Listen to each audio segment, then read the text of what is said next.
So I was sitting in stop and go traffic on Highway 101 coming out of San Francisco. I'm pretty sure it was a Thursday afternoon. I saw this massive billboard that had all of the local lottery prize values on it, like for the Super Lotto, California Lotto. And so I immediately began to jump down this mental rabbit hole that was this like fantasy about what I would do if I won the lottery.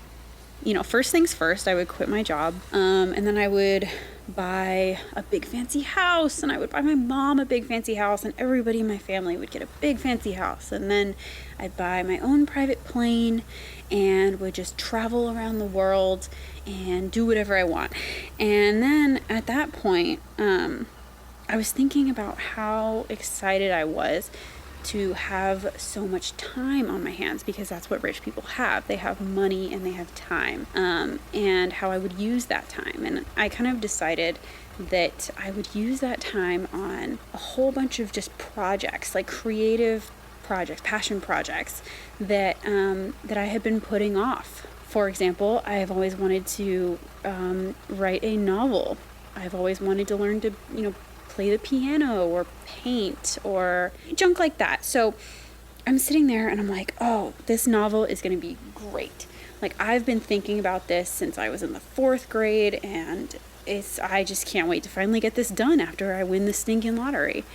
And then my brain like took a weird turn, like a hard turn, like a hairpin turn, and was like, self, you're not going to be good at writing novels just because you're rich. And just because you're rich and wrote a novel doesn't mean that anybody's going to want to read your novel or publish your novel or give a shit about your novel.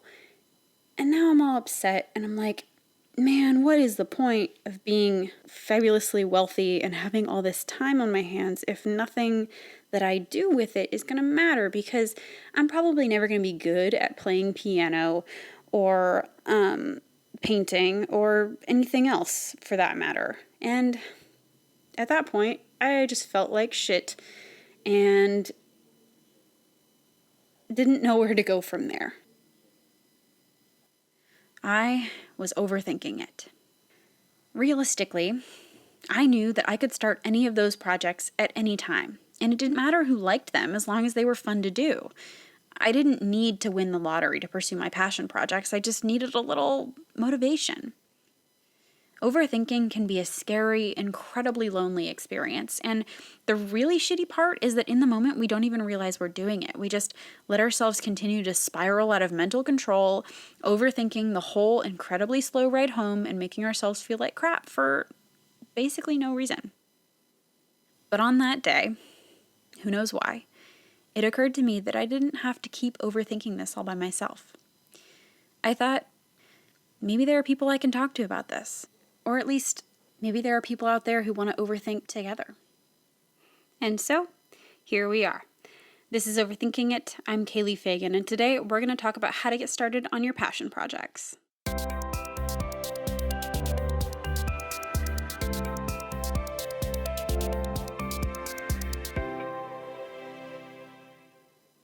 Okay, full disclosure, this is something I really struggle with.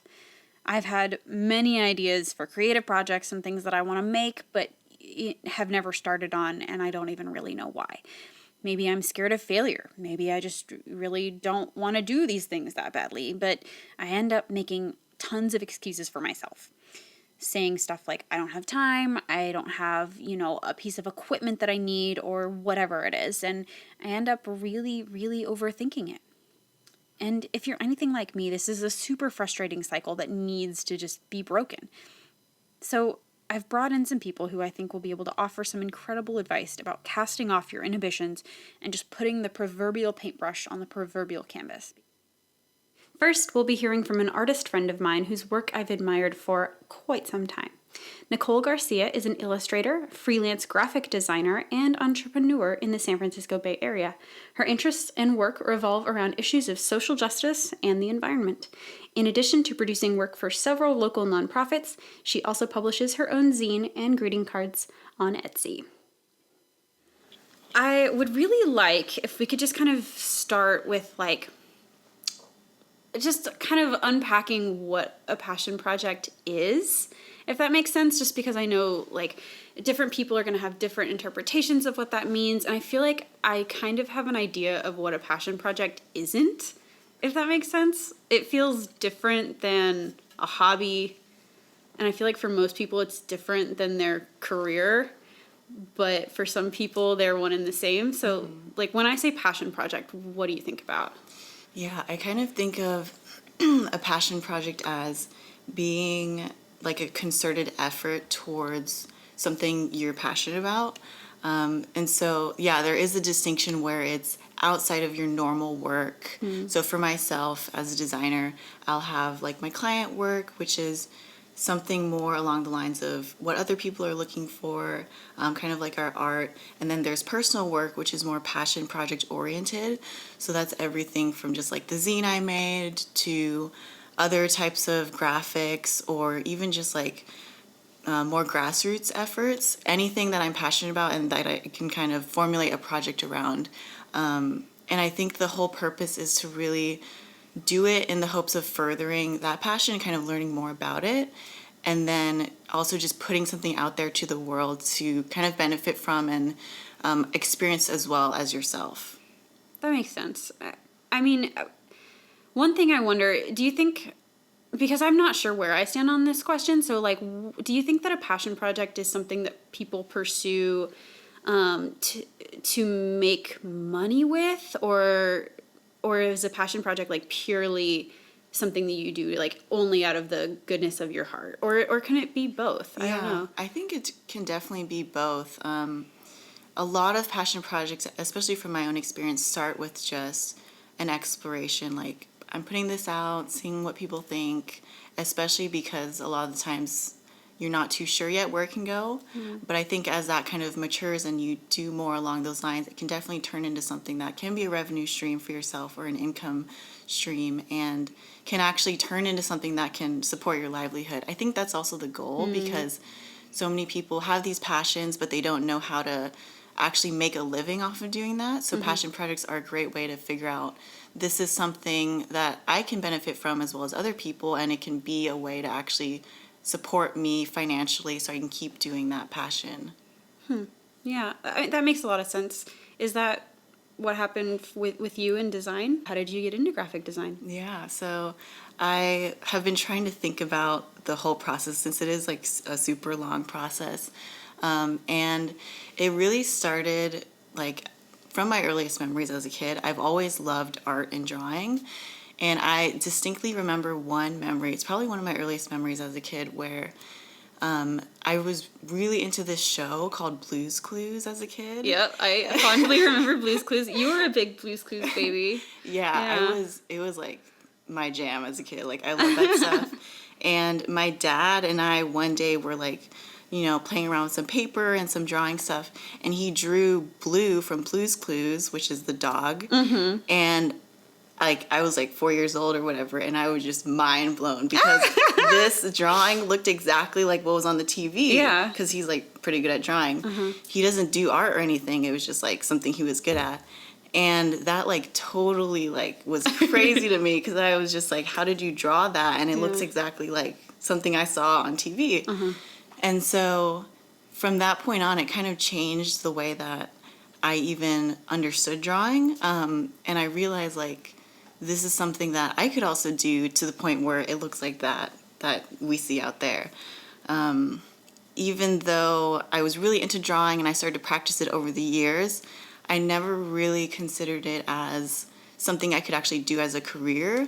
And when I thought about what I want to be when I grow up and all that kind of stuff, I never really saw myself as an artist, especially because I really only thought of art as being a fine artist. So for example, displaying in galleries and having donors and all this kind of stuff that I felt disconnected to. And so I just thought, like, if that's the only art career, like, I don't really see myself doing that.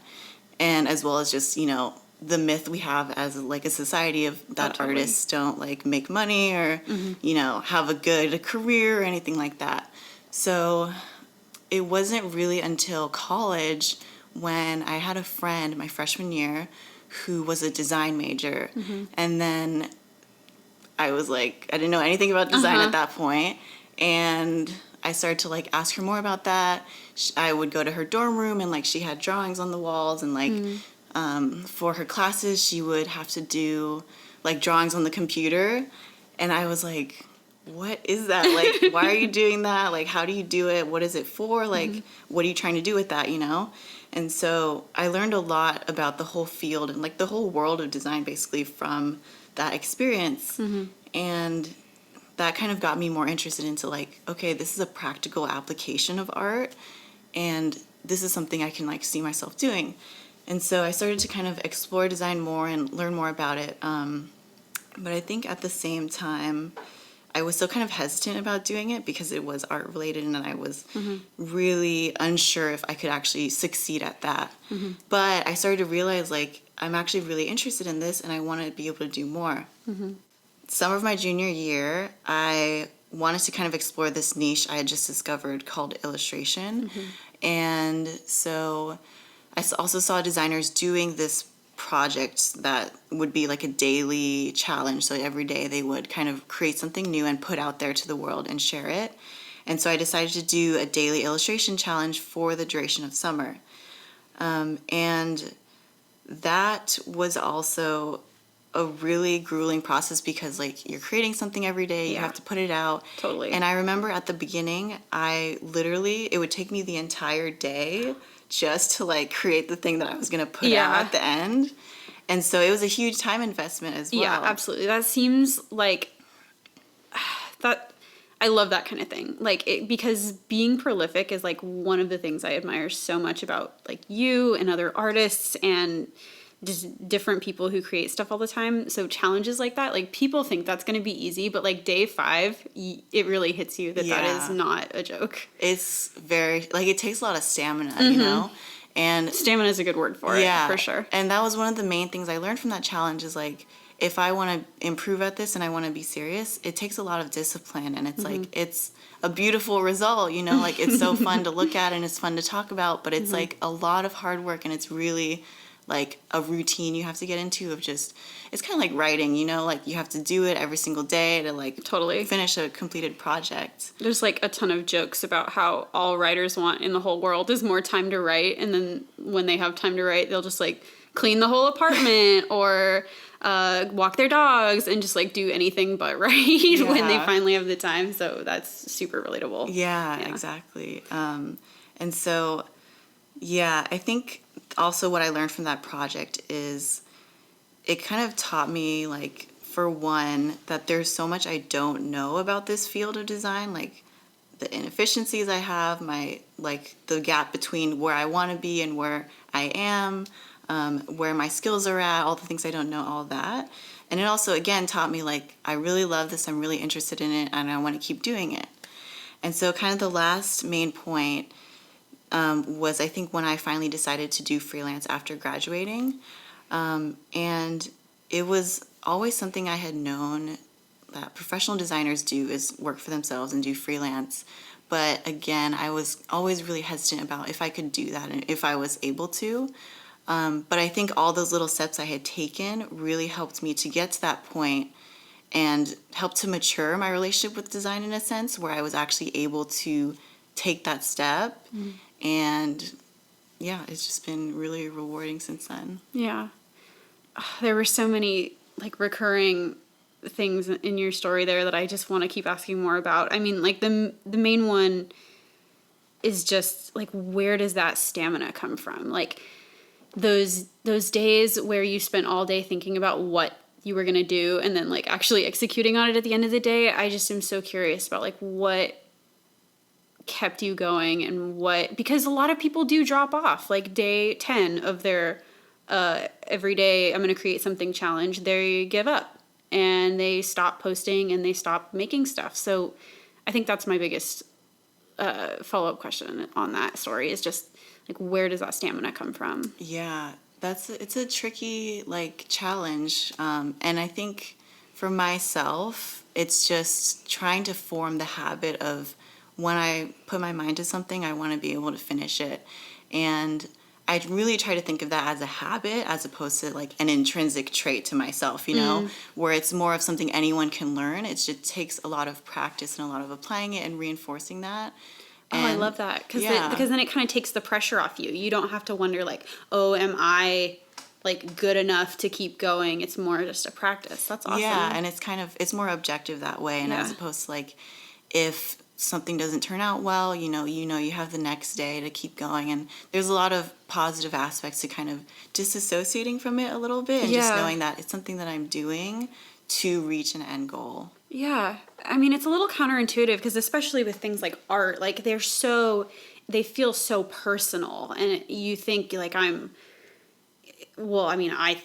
sure people can relate to this, but like you think like, oh, I'm laying out myself in this. Like this piece of work reflects on me and who I am and my like ability and my like, I don't know, if you want to get crazy, like my worthiness to make it and all this stuff, but it's a little bit less personal than that, and that's okay. Yeah, definitely. That's super helpful for me personally. I don't, like I'm sure lots of people are going to find that helpful, but just as far as my own experience goes, that's super helpful.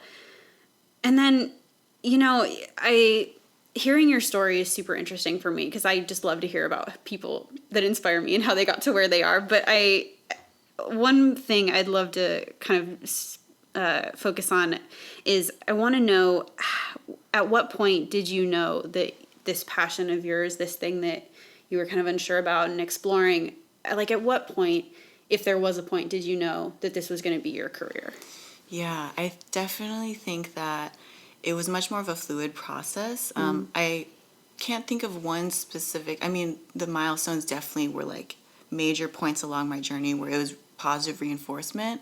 But I think overall it was just a series of really small steps, like choosing to study this area, choosing to even associate myself with people who were how I wanted to be. Like they were designers, like my friends were designers, like my partner's a designer, like kind of surrounding myself with that so that it made it feel more real that I could also do that, and just doing different projects that kind of helped to explore that, working on different areas where my skills weren't as strong, all these little things that kind of make it seem less scary and less of a jump. And I really believe in the mindset of like, you kind of have to like inch closer towards something until you can actually like see it clearly and understand if that's right for you.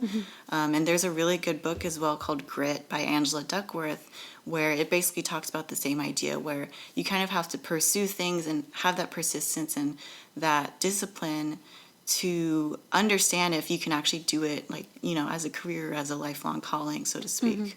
Yeah, that makes a lot of sense. And we already talked about this a little bit, but if there is a key to being prolific, I wonder what you think that key is, just because you are so prolific. Like one of my favorite things about following you on social media is that you're constantly posting more new stuff, and there's always new art in my feed to look at, which is super nice. And that's kind of just a really big thing for me, is as a person who's looking to be more prolific and to just make more things. Yeah. Is there like a key to being prolific, or is it more of that practice? I think to me, it's pretty similar. One of my goals, especially through my art and through my work, is to be able to, I guess, share that prolificness in a way, and especially share a lot of my work along the process, because I know exactly what it feels like to be in that position where might not know what you're doing, like might not know where to go, and like I love to work with students and like young adults and kids as well. So I try to really share as much as I can about my own journey and my career and what I'm doing on the day-to-day to kind of shed some insight into what it's like to be a professional in that area, since I think that visibility is really hard to get. And as well as the fact of like, there's so much positive stuff we can put into social media, and I think a lot of the really like popular narratives are not so positive a lot of the time, like, you know, being candid. And so I think like sharing art and actually putting something like that you've created into the world through that can be really powerful, and it's a really powerful way of just reaching people and kind of starting to change mindsets. So that's kind of what I would attribute to being prolific, as to the internal reasonings behind that. And I think that regardless of whatever your personal reasons are, like anyone who wants to kind of achieve that, that's the key to understanding how you can do that, is what your own personal reasons would be. Yeah. For you, what are those personal reasons? Yeah, I think it's just the whole idea of wanting to share the work with people, wanting to provide that visibility, and yeah, just kind of showing the human side of everything, you know? That makes sense. Yeah. I mean, for me, like, I feel like it takes a lot of bravery to kind of not only just to like put the, you know, I always use the like painting analogy, even though neither of us are exactly painters. You might paint, I don't know, but yeah. But like, it takes bravery just to put the brush to the canvas, but it also takes a whole bunch of bravery, I think, to put your art on the internet and to like put it in places where people are going to see it. So is that, where does that come from? Like, where does that bravery stem from? Yeah, I would go back to like, I don't know, I guess it's kind of still the process of just detaching a little bit, which again is counterintuitive because it's art and it's really personal. But I honestly think of things like, and this is gonna get like real existential here, but Yeah, like, no, go for it. Go there. Let's do this. I honestly think of things as just like, I am such a, like, in a way, a small piece of everything going on, like, in the world, in the universe, whatever. And so even if it's like my stuff isn't that good, quote unquote, or, you know, I don't feel that good about it, or it's not where I want to be, or whatever it is, the point is the point is just to share it so that people can see the small journey I'm going on. Yeah. And then hopefully in their own way become inspired by that. I think just my mindset has grown a lot in just learning to kind of not think of myself as like this person that like everyone's paying attention to, everyone's like whatever, you know, as so like important and whatnot, and just understand that I am just a person going on a journey like so many other people. And if I can share my journey and benefit someone else who's going through the same thing, that's enough of a reason for me to do it, you know? Yeah. That's awesome. Thanks for sharing that. Like, on a less serious note, what do you overthink about when you're like getting ready to start a piece or struggling with a piece? Yeah. So some of the main reasons I overthink is especially when it's a new medium I don't have as much experience in. So, for example, like my preferred medium / forte that I really love is illustration. And so whenever I have to do something different, like typography or logo design or anything like that, it does make me nervous, even though I'm a designer and like I have experience with all that. It's a little less familiar, especially where I'm at right now. And so those things I tend to think about a lot. And like I've been working on this logo design for like, I swear, hours or weeks, or just like, I don't even know, you know, because I just think about it so much. And at those points, what I find really useful kind of is two main things. One is just relying on the techniques. So I think that applies to like whatever career discipline you're focusing on, is just the techniques of the fundamentals, you know? And that's also why it's really useful to study the fundamentals, so you know what to lean on when you feel lost. So for me, it's just like things that I've picked up, like rules with design, artistic principles, things like that are really useful. And secondly is kind of just understanding that the mindset to have is that I'm just going to try my best at this, and even if it's not perfect, I can still improve from it going forward. I think initially, especially earlier as a designer, I wanted everything to be perfect, and like I had the expectation it has to be perfect. But you kind of undermine yourself when you expect that, because it's never going to happen, you know? Yeah.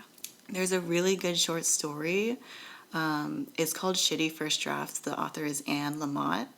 Love And it. basically what she says is that, like, you kind of just have to force it out sometimes so that you have something physical to work off of and totally. improve. And it's like that step is always the hardest because Yeah. it's like the forcing process. But Yeah, that's my problem for sure. Yeah. Is I'm like, if it's not going to come out perfect first try, then like, can't do it. yeah, That's me for sure. Yeah, and so like I've learned so much in just like it's gonna be horrible at first. It's probably like gonna be a horrible idea in general. I just have to like do it, and then I'll have like something to work off of and to kind of like form and mold until it gets to this point that I really enjoy it at. Yeah, and that's super interesting because I feel like passion projects, like when people talk about passion projects and the creative process, I feel like these always, well, not always, but in most cases get associated with like really traditionally creative things like art and I don't know, creative writing and things like that. But it's also super applicable everywhere in life. Like passion projects can be whatever the heck anybody is passionate about, even if it's not traditionally creative. That creative juice is still like employed, and those creative processes still are totally necessary. Yeah. So that makes a ton of sense to me. Yeah, definitely. Well, I am super happy with all of your advice and so glad that you came to be here today. Yeah. Thanks so much, Nicole. Thanks for having me. Next, I sought advice from Eve Perlman. She's a mentor of mine who has a long history of taking the leap and investing in passion projects that she believes in, even when the stakes are really high and she's not sure whether it's going to work out. She's the CEO and co-founder of Spaceship Media, an organization that she quit her job to get off the ground. But I'll let her tell you all the details. Hi, Eve. Hi, Kaylee. Would I be able to ask you to very kindly introduce yourself? Absolutely. My name is Eve Perlman. I am a journalist. I have been a journalist my whole career. In 2016, I launched a startup called Spaceship Media, which uses journalism to bridge divides. And I'm pretty sure that's the part of my work that you'd like to hear about. I could go on and on about my backstory, but I don't need to. That's okay. That is kind of the idea here. So thank you for that. I appreciate it. Like I said, our inaugural episode is all about taking the leap and starting that thing that you've been saying you were going to do for a long time, but lots of things prevent you from doing it, lots of inhibitions, lots of excuses. So I'm wondering if you can kind of speak to that. You have a lot of experience with this, don't you? Yeah. I mean, it's interesting, too, because there's a lot of ideas that I had over the course of my career, ideas for books, ideas for projects that I didn't make manifest. And so I feel like I have a kind of a grounding in not doing things and also a pretty remarkable grounding in doing things.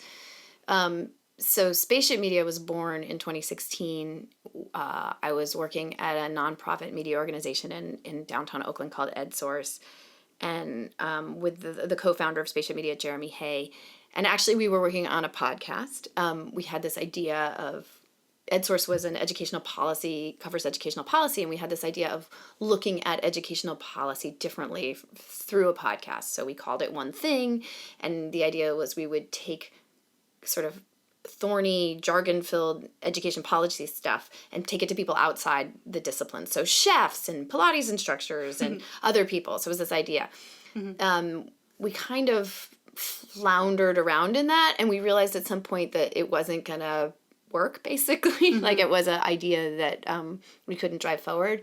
So we started thinking what we could and might do, and that is something that you know about, which is how to go to the heart of political and social divides and build conversations across difference. So taking our journalistic skills and instead of sort of reinscribing political lines, doing something different. And so we were working on this methodology, literally drafting in Google Doc. And then one day, this very theoretical idea kind of became real life. Yeah, well, I mean, it's a little more let me think about it. Like we had this idea, and we got some grant funding to do a pilot, but it was still like on the margins of our lives for like, it was on the margins of our full-time job. A pilot for what? A podcast? A pilot. So the podcast happened, sorry. And then we had this dialogue journal, what we now call dialogue journalism, this idea of the 7-step method for convening conversations across difference. And we got some money to do a little project with, between cops and students of color. But it was still, to your point, like little, and like something we were doing after work or on a Sunday afternoon. It wasn't whole hog. Do we say that? That's a thing. Yeah, people that's say a thing. that. And so Lately I've been really into like finding out where sayings come from. That's been my recent thing. I don't know where that one comes from. I just thought I'd share. no, but now you're going to cause me to have to go look it Yeah. up and be like, why do we say whole hog? Like, because and now I'm deeply curious, and I'm Right. refraining from grabbing my phone to look it up. Yeah. Maybe it'll be in the show notes. Who knows? It should be in the show notes, but I share that obsession with you anyway. Like, why do we say that? Why do we say pig in a poke? Anyway, so help me. Where were we? We were taking the ideas. We were taking scattered Google Docs, and we were making them manifest in a single thing. A Yeah. single project. Oh, and then this is what happened. Trump got elected. Oh yeah, that thing. In 2016 on November man. 8th. You might remember. On that day exactly. And actually, we're in my basement family room where we watched the election returns, and the end of that night was a bunch of teenagers, my daughter and her friends, sort of dazed, about sort of trying to understand these Bay Area progressive teens. But that's another story.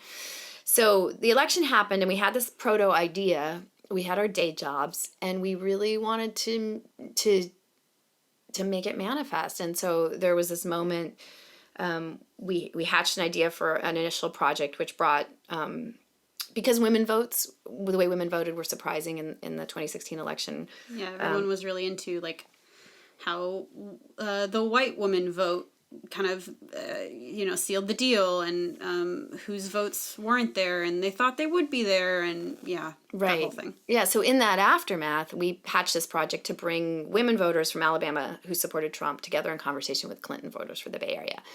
And we didn't know exactly what that would look like, how to make it, where it would happen. We sort of had this theoretical idea for a methodology, but it wasn't manifest yet. And so there was this moment where we finally got a contract to do this project with the Alabama Media Group. So it became real. They were our partners. We had this thing that we had committed to do. And I think it's important to know that we didn't actually know exactly what it would be. We knew what we wanted it to be. We knew what we hoped for, but we didn't know step A, step B, step C, step D. You had like the end goal in mind, but not exactly the process. Yeah, right? or even we had the feeling that we could do something that mattered. Mm-hmm. And I guess, yes, the end goal of like people actually talking to one another without all the ugliness that we see. Mm-hmm. We had that in mind, but I think we didn't have one of the things that's so interesting in the kind of invention space that I live in is how much unknown there is. Like, you're starting this podcast, you know a lot about it, but you also don't know where it'll take you. And that kind of acceptance of uncertainty. I wish I knew more about it, frankly. But going forward, not knowing is a key to going forward, because you can never know everything to the point of your show. Mm-hmm. But so there's this moment so that I don't think I will ever, it's like it'll be in my mind till the very end of my life, even as I forget other things, like, I don't know, all the things that you forget as you get older, but where we were in our boss's office and we were asking for some leave to do this project. And he was basically, I'm trying to think of how to say this nicely, a jerk about it.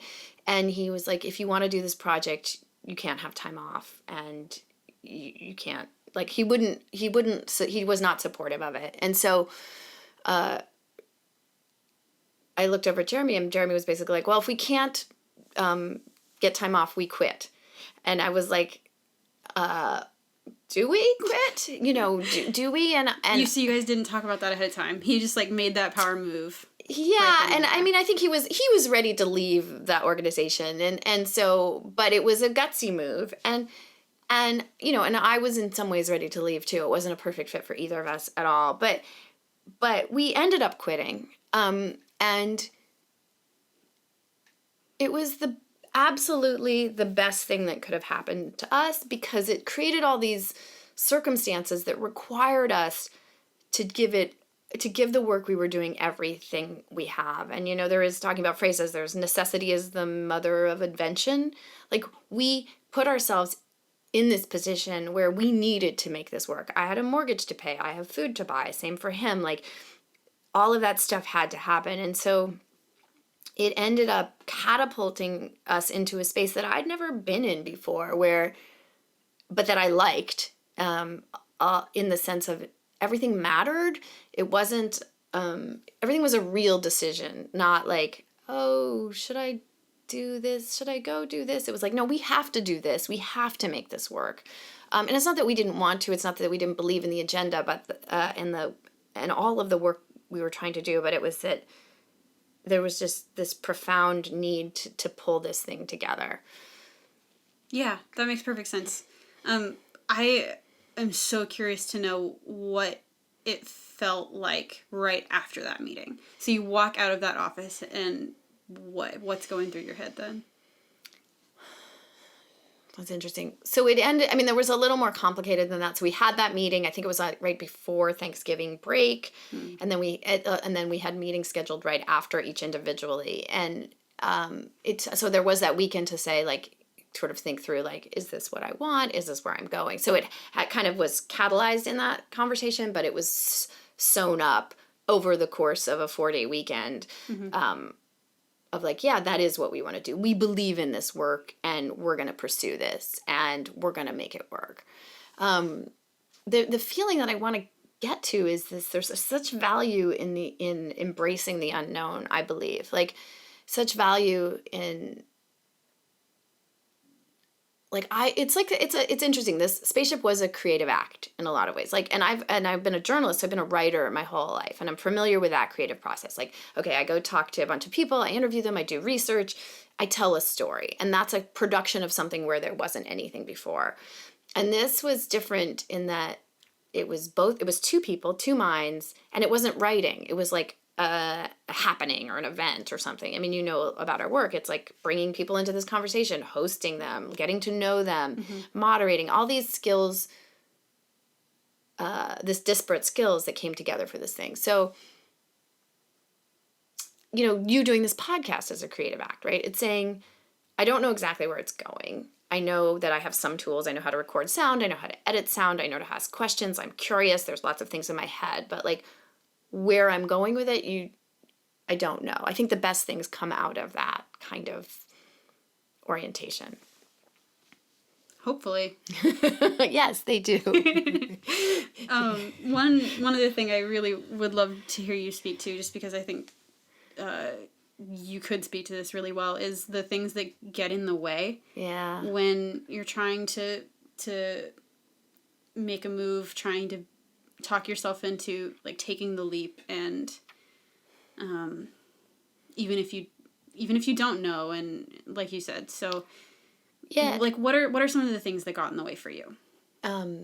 It's interesting. I think more about it in terms of what do I need to do to clear the way.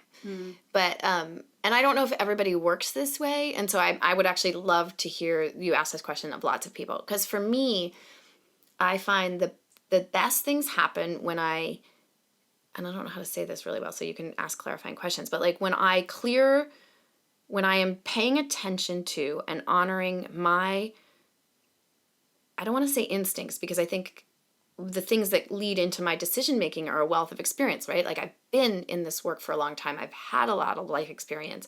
But when I allow all the things I know and understand about people and systems and journalism to just inform what I do, and when I trust that. So, like, let me try to make that more concrete. Like, I think about it at every level. Like, when I respond to an email, I kind of know where that person's coming from. I know what prejudices and biases they may have. I know what I am trying to get to. And so if I pay attention to all of that, I get better results. Or so if I'm hosting a conversation and people are arguing with one another, everything I know about interpersonal relationships comes to play, and everything I know about language that comes to play. And so I believe by clearing out, and I'm trying to get to your, like, the things that we need to clear out. I'll get to that. But by kind of shedding all the voices of myself that second guess myself, that think what I think isn't important, that accede to convention, that all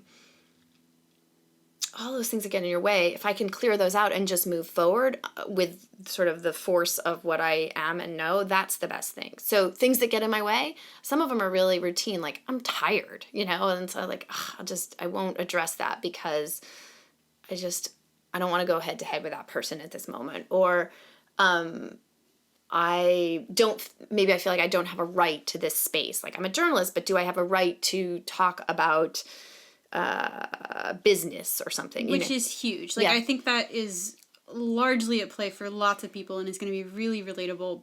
But I also feel like people don't know when it's happening. Yeah. Which is hard because how do you address something that you don't know is happening?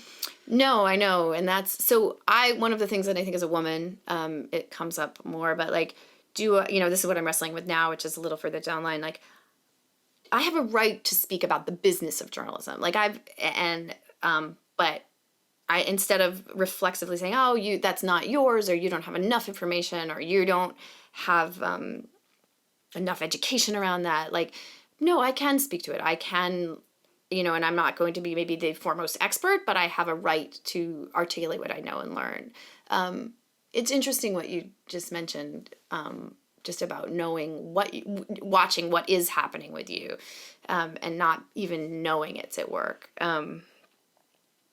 I think I see the work of entrepreneurship and also of being a human as like a constant growth activity. Like, how can I get better and better at knowing myself and knowing what hamstrings me and knowing what sort of negative habits of thought are maybe not working against me. So like for you, your podcast, what is keeping you from, what is it, what moves it from being like a good idea to a thing you're doing imperfectly, maybe not, it doesn't go how you thought it would or go somewhere new, but how do you make that flip? And I just think I think a lot about just acting versus not acting, but thinking is an important part of acting, I believe. Tell me if that sounded clear in any way. No, I followed you there. Yeah. Yeah. No, that made sense. I do think a lot about gender in this stuff. I think, and I think about one of my deepest sort of mortifications is when I see my own sexism, both as I apply it to myself or if I watch someone say something in a meeting and I'm the person that's devaluing that statement in sort of subtly in my head because it came from a young woman, or like, and I think there's just layers and layers of social pressures in ourselves that, they keep us from going forward. Yeah, bravely. which I think just rings the bell that some obstacles to starting new things are external. Yeah. And not one's fault, but Yeah. a good chunk of them are one's fault. Right. And that's okay. Yeah, and well, it's not even fault. It's that you live in a certain time and place, right? And so like, I'm actively fundraising a lot of the time. And if you look at what, you can easily Google what kind of money goes to women and what kind of money goes to men, and it falls around race too. And so it's easy to become, they're very closely interlinked, I guess, external challenges and internal challenges. And for me, it's like every day is an ongoing practice to be like, yeah, I'm a female entrepreneur. And yes, people are going to respond to me differently because I'm female, but what do I control and how do I control it? And how do I present myself and how do I persist? And what spaces do I claim? And how do I at least shed as much as I can my own self-sabotaging behaviors? And I think everybody's really different. Like, I know myself really well. I know my patterns, but so I would, for you, it's like, what is it that stops you? I'm so curious. Like, what is it that stops you? Me? Yeah, Is like this an active therapy session? No, not an active therapy session, but I'm like mentoring me live for the listeners. Because I know you make beautiful things, right? And I know you have a ton of interest and curiosity. And I know you've won awards for work you've done in the past, right? Oh, God. Sorry, I just threw that Active in. shout out. I didn't pay her to do that. But so what is it, and I know there's lots of things. There's time, there's money, there's relationships, but all of that is transcendable. Like if people say this and it sounds cliche, and then I'll let you answer my question. But like if you have the time, if you make the time, like, yeah. I feel very called out right now because my big thing is time. That's the thing that I let be my biggest obstacle, I think. And I kind of go back and forth about how much guilt I should have about what I'm accomplishing or what I'm not accomplishing. The answer is no guilt. Well, yeah, but then I didn't do a thing that I wanted to do. Like in a day or something? Yeah. Yeah. Well, then it's hard. It's all really hard, but the guilt, I find that is, that just cascades into to problems for yourself. My dad used to absolve me. Like, he'd be like, because I would feel bad, like, oh, I didn't finish this thing. And he'd be like, just let go of it and move on and do it. Like, because procrastination is a nasty thing, and it really tangles you and hurts you. And and I don't want to say that you don't have challenges. I mean, you have a full-time job, right? So that eats your time and your energy. It's not a joke, but it's also like, if it's about what you can prioritize and what you can manage to prioritize.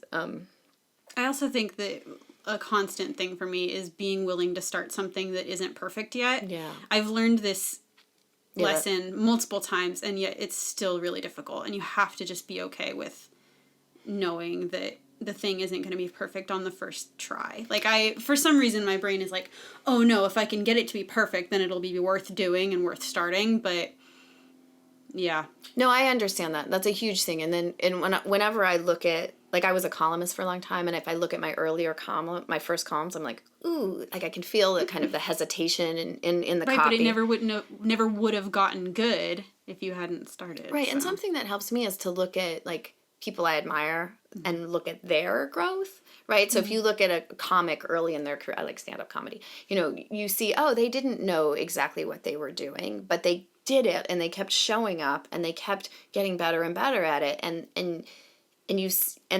that growth, remembering that growth is important. And I think, I don't want to overplay gender, but there's a lot more forgiving of men's imperfect entities that are cast into the world. Like, people look at it and say, oh, this is potential, versus I think there's pressure on women to, like, it has to be perfect, because then it doesn't get counted. But yeah, nothing is perfect at first, and it gets better and better and better, but the only way you get better is to practice it. So, in 3 years, when your podcast is established, you'll look at this and see, like, oh, I learned that if I ask these questions, it yields this, and I got better, and this is how I started to interact with people, and this is how I prepped them, and all of that. But you'll also be like, hey, but in this one, I jumped in and I did it. I'm forecasting the future for you. Thanks, I appreciate that. That's helpful. I'm trying to think about, it should. I mean, nothing is perfect at first. Or look at the art on the wall. So we're in my office, and there's these pictures that my children made. One when he was 2, and my daughter when she was 4. They're very artistic. Right, but would they make them now? No. And there's a drawing Oliver did when he was, I don't know what grade that is, but, like, he wouldn't make 4th grade. Yeah, like, he wouldn't make that now. And that we evolve and we grow with practice. Wait, we have a beautiful tie-in right here. On the side of this beautifully drawn photo, there's a little poem that I want to believe that Oliver wrote himself. It could be. It may have been the prompt for the drawing, but that's okay. And it says, "You cannot steal second base with one foot still on first." Yeah. And I could not have planned a better, I know, moment to have right here. And that's interesting, because I haven't read that. Like, I look at the picture, but I haven't read that in years. Obviously, I looked at it at some point. But yeah, I mean, so I believe, and what is actually fun, right? Like, what is actually fun in life is an invention. But you can't invent with, if you're not moving. And so that moment. And for the record, I think it is a drawing of a person running between bases. I think that does look vaguely like a baseball. Yeah, no, I think it is. uniform. Yeah, no, I think it is a baseball uniform, and it may even portray Oliver himself. But Perhaps. But so leaping is good, and also, the story I told was us leaping with our kind of economic fates into this thing, but you don't have to do that like for every endeavor. Although I kind of think there's some magic in going whole hog into something, but you can say, I'm gonna do Sundays always. Sundays from 9 to 1 are my time to do this podcast, and that's a strategy, and I make that commitment to myself. And people have all kinds of things. Like there's I don't want to undersell all the challenges. There's discipline, there's time, there's money, there's the narrative, all the narratives in your head. There's so many things. And I almost want to ask you again, like, what do you think? You mentioned some things that challenge you, but what else keeps you from doing? Time is the big one. Yeah. And that's real. Yeah. It can be perceived, but it's usually pretty real. And then the fear of it not being good first try is a big one. Let me interrupt there, which is like, I had one of my bosses, Marcia Parker, who I worked for at 2 jobs. She was this wonderful, like, inspiring, she is still a wonderful, inspiring leader. And she would just get all these kind of cranky, recalcitrant journalists. God, I love journalists, God bless them. But, there tends to be sort of some idiosyncratic personality things with journalists, maybe with everyone, but in any case, we're trying, we're making, we don't know where we're going, but we're doing it. Like, it's okay to fail. It's okay and failure is even the wrong word if you live in these spaces. It's okay for it to not work, and then you try something else. And if you look at, it's worth looking at, like, big companies or people who have found things. Maybe they start out going this direction and they go another direction. And that's going to happen with Spaceship. Like, we started in one spot with one idea. My hope is to take it somewhere a little bit different and bigger. And that is engaging for me as a creative process, but it's also responsive to the world. I don't know where that takes us, Kaylee, conversationally. It takes us to a really great stopping point, I think. Okay. We're coming up on your time to go here, so thank you so much for this live mentoring session. No, I didn't mean it like that. No, it's perfect, because this gives us an opportunity for you to mentor the world. Well, that's very sweet. Well, the world that listens to this, which is probably like my mom. Hey, now, so and your mom is a good person to listen to it at first, and then share it with your friends. She could use some mentoring for sure. There you go. Let me tell you what my brother always tells me. So my brother's an entrepreneur in the tech space, and I call him a lot for help. And that's another thing. If we're making a checklist, like, get support. But I'll call him all the time, and I'll be like, I can't. What should I? He's like, what he says to me, and he said to me over and over again, is keep going. Like, keep going. So I leave you with that. And I think that's a great place to leave it. All right. Thank you very much, Eve Perlman. My pleasure, Kaylee Fagan. Well, that's it for today's episode. If you'd like to get updates about upcoming episodes of Overthinking It, you can subscribe to this podcast wherever you found it. You can also follow me on Twitter at KAYLELELE. Next time, we're going to be looking at travel and vacation planning and why and how people tend to overthink that. So that should be a good beginning of summer episode that I'm really looking forward to. And lastly, I just wanted to say thank you so much for listening to this first episode of my first podcast. Hopefully you'll be returning for many, many more. So thanks so much. See you next time.